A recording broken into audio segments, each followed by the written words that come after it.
วันที่ 8 เมษายน 2026 นี้กองพัน429ที่ขึ้นกับกองพลที่ 5 ได้จัดตั้งปาฐกถาวันสั่งตั้งสาวหนุ่มประชาชนปฏิวัติลาวครบรอบ 71 ปี 14 เมษายน 1955 54 เมษายน 2026 โดยการเป็นประธานและให้เกียรติปาฐกถาของสหายพันตรีเม้งมนวิไลเลขาคณะบริหารงานสาวหนุ่มกองพันของหัวหน้าการเมืองกองพัน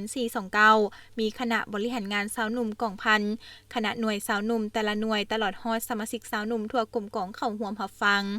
ในพิธีสหายประธานก็ได้บรรยายเอกสารประวัติความเป็นมาวันสั่งตั้งสาวหนุ่มประชาชนปฏิวัติลาวครบรอบ 71 ปี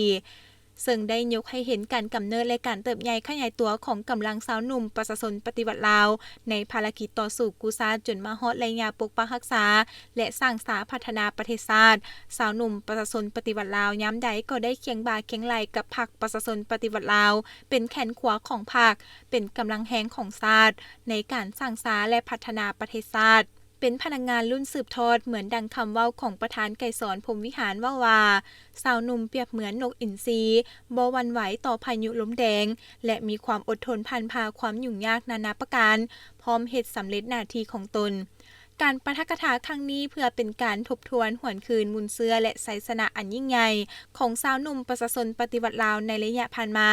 และเพื่อเฮ็ดให้พนักงานนักรบสมาชิกสาวหนุ่มภายในกลุ่มกองได้รับรู้และเข้าใจอย่างลึกซึ้งเกี่ยวกับประวัติการกำเนิดและการเติบใหญ่ขยายตัวของสาวหนุ่มประชาชนปฏิวัติลาวและเพื่อพร้อมกันรักษามุนเสื้ออันดีงามของสาวหนุ่มให้ยืนยงตลอดไปทางนำเอาบทเรียนของสาวหนุ่มรุ่นก่อนมาหมุนใช้เข้าในหน้าเวียกตัวจริงให้ก้าวหน้าขึ้นเรื่อยๆ